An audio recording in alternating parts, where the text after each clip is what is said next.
Good morning, everybody. Eric Mashinsky, your editor at the Gold Investment Letter. I'm putting out a briefing that I think I'm going to title that this is a war cry.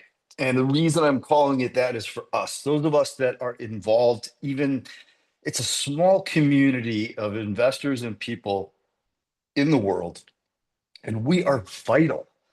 We are a vital piece of the world moving around the sun. I mean, the fact that we can end up, or the sun around the earth, or whatever it is, it doesn't matter. Without us having what we see and use every day from those that toil and take risk for finding these minerals and metals in the ground, we wouldn't have a life like we do in this century. And thank you to all of you, that have been here for a while. It's not easy sticking around rough markets, dead markets. Bull markets are what we're all looking for, right, guys? And we're not in one yet. We are for gold. I mean, look, I'm extremely bullish on silver at the moment as well. And anybody who based your investing on gold and did it initially or later on with the my always suggestion and with probably your own sense, having at least 10% of your net worth or liquid assets in physical gold or exposure to physical gold so that you could just maintain that purchasing power through any type of inflation or currency debasement. We learned about these things. Many of us, are here for that. I've moved along, and before I came upon the thing that is money, which is gold, real money, I was a technology venture capitalist and stockbroker that, basically built positions in publicly traded tech companies for the most part. I was a little bit of a generalist and then alternative investments with hedge funds, but a lot of venture capital in tech. And, you know, tech is familiar to me, and I transitioned that over starting in 16 when I recommended Bitcoin here at under $500 of Bitcoin for accumulation, and came back each time I think pretty aggressively in terms of the bottoms and the troughs of when you should get some Bitcoin, because there's just I'm not going to get into that today, but I got a text from somebody who said he sent me a picture of the Trump meme token chart and that it had crashed. He said it's so important for crypto to crash for gold to go higher. And I thought, I don't know what you're talking about.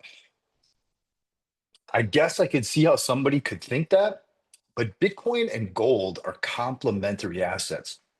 He sent a picture of a meme coin. Meme coins are not crypto. Meme coins are certainly not Bitcoin. That's not the stuff that I mess around with. I would rather buy junior mining penny stocks with some nice drill holes in the earth, trading for 3 cents, than some picture of a cat with his eyes that are green and black and alligator ears. So basically, I'm just saying today we've got the PDAC convention coming up in Toronto next week. I'm going to be there Sunday through Thursday. About half of my schedule's filled up. If you're a subscriber and you want to get something on the calendar, I suggest you email Erica, Erika, at Phenom, PHENOM .ventures, and ask what availability there is. If you've been with me for a while, maybe make that a mention. Certainly, elite and premium members I'll be meeting with as well. So just wanted to mention that, but I've had a chance to speak with some titans of the mining industry very recently. And I just want to reiterate, like, this is one example I want to give today, which is McEwen Mining, which I've talked about here, over the years. And there have been good times and bad. There have been times where that stock ripped, like 5, 10, 5, 6, 7x for us or more from the bottoms. And there's been times when it has struggled for years. Right now, it's almost at 50% off its 12-week highs. And the reason I want to talk about it is because I verified this with Rob McEwen the other night. And I just looked at the numbers. I'm an investor in McEwen Copper. McEwen Copper is a privately owned entity that McEwen Mining owns 45% of that company. It's a separate company because they raised hundreds and hundreds of millions of dollars from institutional investors and maybe just a few blokes like me, family offices and high net worth individuals. But the round that I got in 2021 was under a $300 million valuation, I believe. Private, $10 a share, no warrant. And I happened to have some extra liquidity around and decided to, put a nice sized investment for me into it. And that is now a unicorn. It's worth $1 billion. And, Rob's put in at least 50 million of his own money. It is a massive project, Los Azules in Argentina. They've been running at the speed of light on that. And you see them feature McEwen Copper a lot in their materials because it is such a valuable asset. But if you own, the last round was officially post-money valuation, 985 million, which means that, let's just say $420 million. This is in US dollars. So I'm going to look at Mux's market cap. Is the value in a private company that these are valuations that were confirmed by some of the largest institutional investors in the world. They're putting money in saying that there's also an Elder Creek asset in Nevada, but it's really Los Azules. And that's 97% of it. But 420 million, let's just say, is their interest level in Los Azules, which I believe the next round that they raise, because they are moving so fast to get that ready for production. And it'll probably be bought out by a very large miner because it's a really big project. I don't think Rob has even done anything of that scale and scope before. When I asked him about what he thought would happen, he was like, I have two people talking on each ear. Like, it would be great to take it into production and it'd be great maybe not to and have somebody else do it. So I get that. But bottom line is that valuation has been going up steadily for 3.5 years. And none of this is reflected in McEwen Mining. The market capitalization today on McEwen Mining is 360 million US. Let's just say, so you're getting a $50 million discount to their one asset, McEwen Copper, Los Azules, and zero value for their 5 gold mines and their royalty portfolio. And the fact that I know Rob over the years for McEwen Mining has interest in all kinds of different little companies and leases around America that are tucked in a box that they just haven't talked about or they haven't worked on because they have their focus like on Timmins and increasing mine life and increasing gold production. He believes the gold production plan they have will double their gold production in the next 5 years. That means you go from, I don't know what they are this last year, 120, 140,000 ounce producer to a 250,000 ounce producer profitably. And you could buy into that. You could get a piece of McEwen Copper for free and buy everything they have worked on in gold for 25 years, 20 years, and you get it for free. So we had this, not dilemma, opportunity years ago that I pointed out. Because at that time, this is a while ago, probably 10 years ago, when I pointed out the valuation for McEwen Mining was barely, it wasn't even valuing the gold assets. And I did some work on Los Azules. I said, this is $1 billion asset. Let's say I'm wrong by a factor of 5 and it's worth 200 million. We're getting that for free no matter what. And I knew that it was extremely large and very, very, very prospective. So McEwen Mining today trading at $6.75 US, to me is a no-brainer strong buy at a minimum. And if you go to their website, check out their PowerPoint, you'll get the picture really quickly. They do a good job of that. But this thing, it's a no-brainer for a double back to its highs. It's a no-brainer to go back to go into the 20s at some juncture here.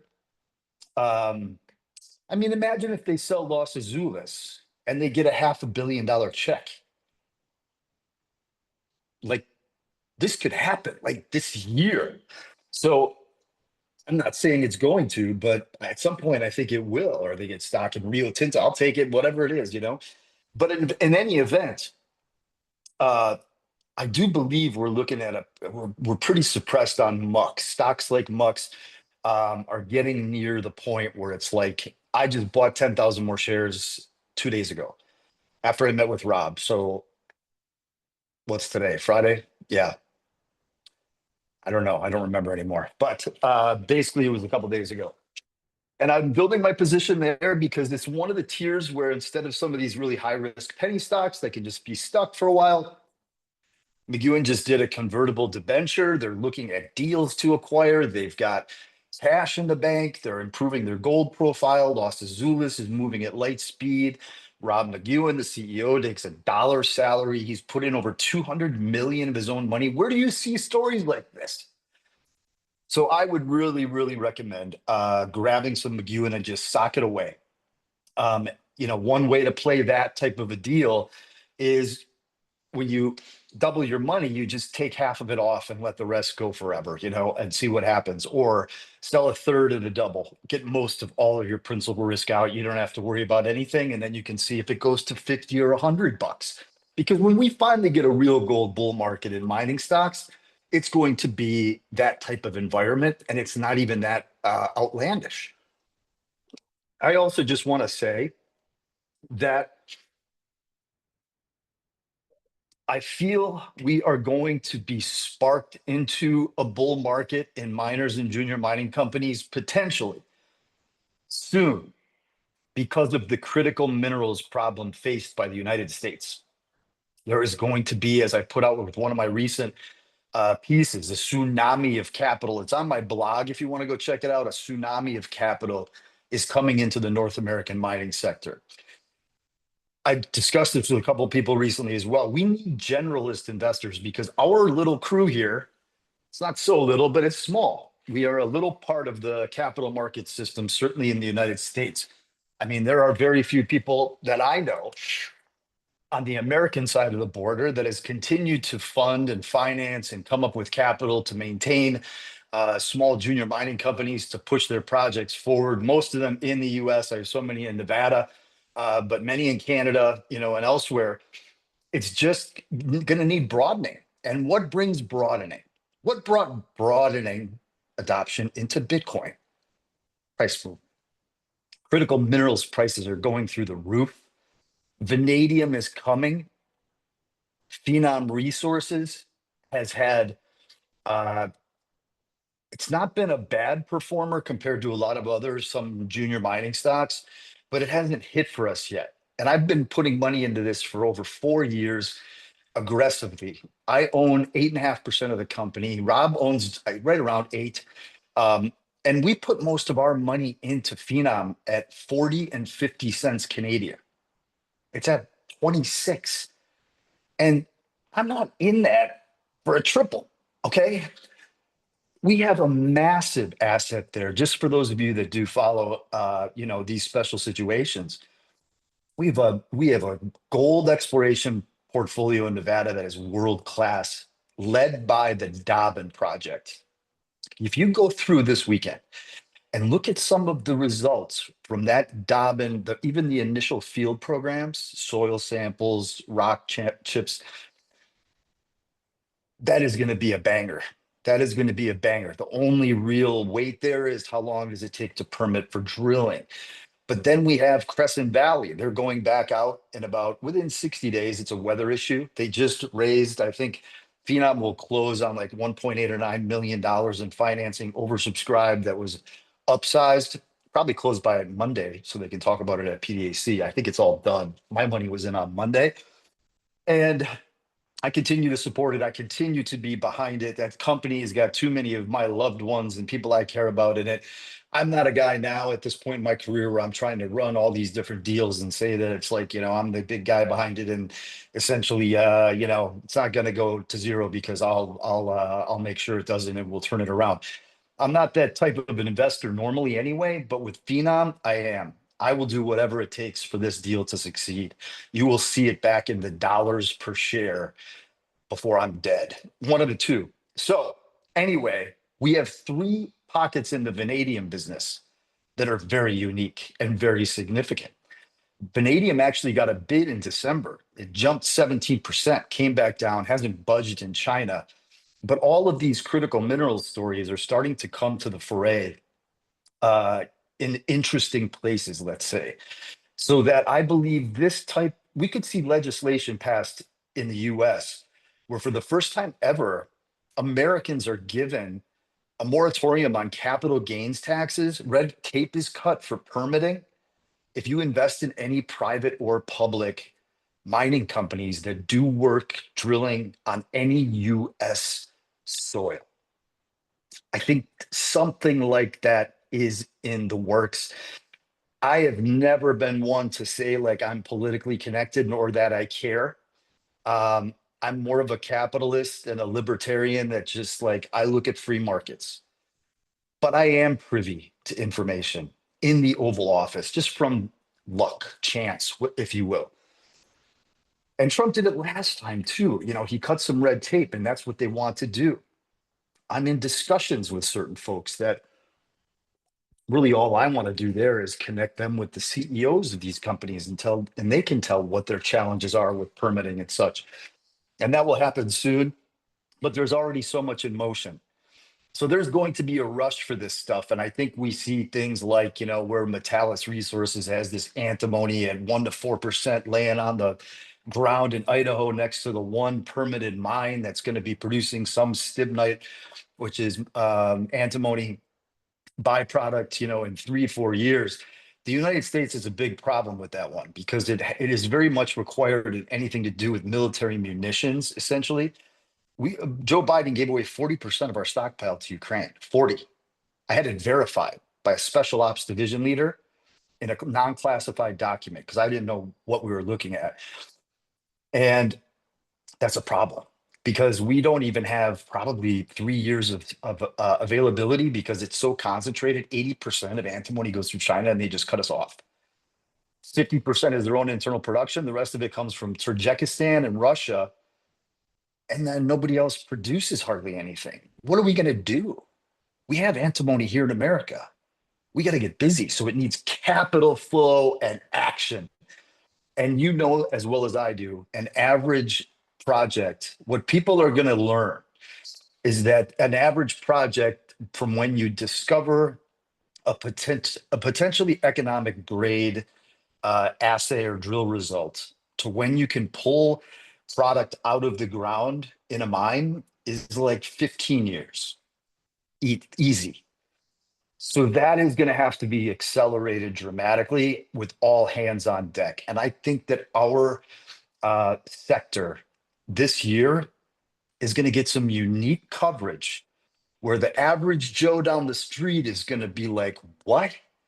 What's going on? We could get attacked by China in 2 years and not be able to defend ourselves. Hell yeah, I'm going to put some money into this company that's possibly going to be able to bring some metal to the market.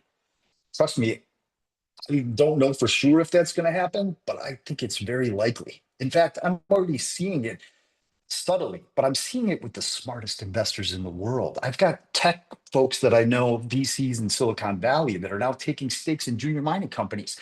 Anytime I have that conversation, because I'm a hybrid guy, I'm in crypto and tech venture and mining.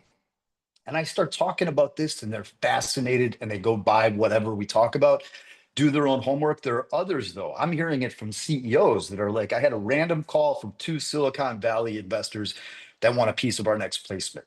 This started about 6 to 9 months ago.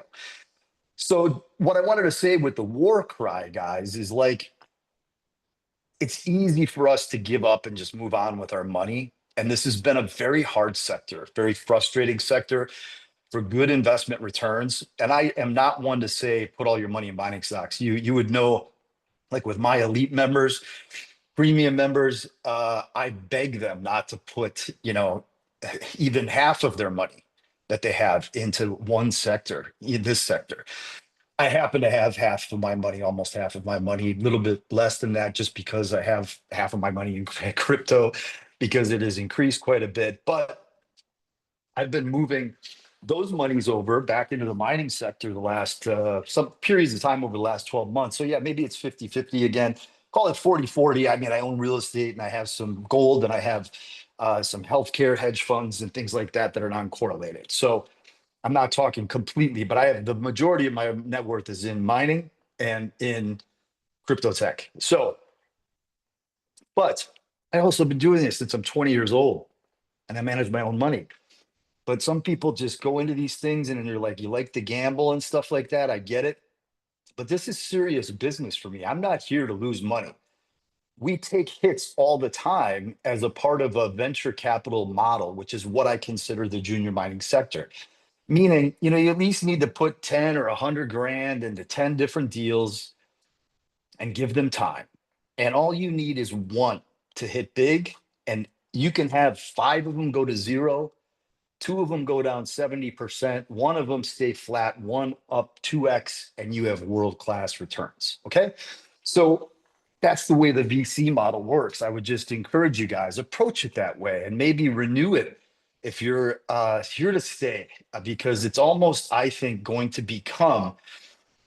it is going to become a patriotic theme, guys. It isn't any coincidence. I got back from the inauguration weekend pitching the last, some very high people there about the critical minerals scenario and rare earths, especially. 3 weeks ago, Donald Trump started spouting out about rare earth, rare earth, rare earth from Ukraine. It's no coincidence. This stuff is coming to the forefront. So we could see critical minerals and those mining stocks. So keep an eye on them. They could start getting a bid. Anything to do with our energy grid, vanadium, which has not seen its light, but it will because it's growing at a significant compound annual growth rate. We produce barely any here. We produce no antimony. We produce so many little pieces of fluorspar, boron, beryllium, you name it, magnet metals. And we've got to get our stuff together. And when I say we, I'm talking to Canadians and US people as well.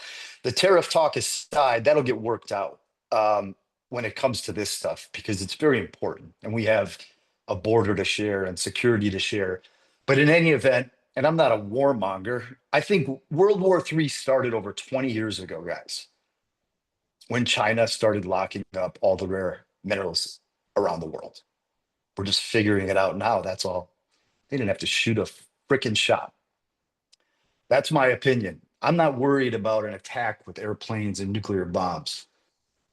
There's no reason worrying about that. If it happens, it happens. But you do have to prepare for such a thing. And what China has done is made a stealth, very, very good move that has us in check. You don't believe it? You think the United States is invincible militarily? We aren't. It's a fucking fallacy. And how can I say something like that? I'm saying it right at this moment. We're vulnerable over the next couple, 3 years. We're not totally vulnerable, and there are going to be ways to piece together some sorts of supply to make sure that we're stocked up. But we're talking about, supply with these type of minerals in non-war time. If we still had 40% of the stockpile, I'd say, okay, maybe we're okay. But basically, I don't think we're okay. And I think that this situation is alarming in Washington and to people that are in high places that spend trillions of dollars a year to ensure that we can defend this country. I'm not giving a political message, by the way. The only thing I like about Trump is that I think he's going to cut red tape on permitting and business. That's it. Like the rest of it, I just don't. You've never heard me be a political talking point. You may a little bit in the future because I think it's going to impact our sector. I was wrong about it not making a difference to me because I got used to just having a shitty environment in which to operate in and succeeding anyway, So basically now, though, I think it will be easier. We will have tailwinds. And I just want to say, for those of you that have stuck around, or if you're new here, there is a very big opportunity in the mining sector for investors. It's been frustrating because a lot of things have taken longer than we thought, or they're still down if it's on the low end of the market. You always get to choose. I always put bigger amounts of money in stuff like McEwen Mining and some of the mid cap names.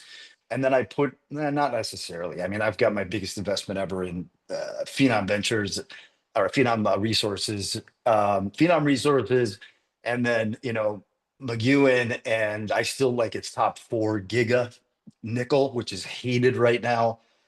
I'm not going to sell my stock there. I put in another $60,000 into their last private placement. I own like 2.5% of the company. And if the stock stays down here, I don't give a shit how long it takes. Nickel's going higher, and that company's the most undervalued nickel stock that I know of anywhere in the capital markets. So these are just a few examples. I'm going to be more active, particularly as we see things starting to flow into these markets with capital. Not just trying to force these things to happen or wishing they're going to happen or hoping that they're going to happen. But there's real value in our sector, and there's not a lot of real value in a lot of the others, basically any of the others. You want to buy the top seven? Good luck. I don't know what to tell you. Hey, those top seven will end up churning. Two of them will fall out of the top seven. It'll be two others that end up going up there. And I'm a big proponent of having a stash of Bitcoin and gold. Absolutely. Bitcoin, Ethereum, gold. And for your currency debasement inflation protection. And for higher returns than gold and Bitcoin over periods of time. And then for your stability and defense in gold when Bitcoin underperforms because it's very volatile and cyclical. So that's it for today, guys. I hope I had some things that you could think about. I would get in there, though. McEwen Mining up to $7.5 US is a steal. Cheers.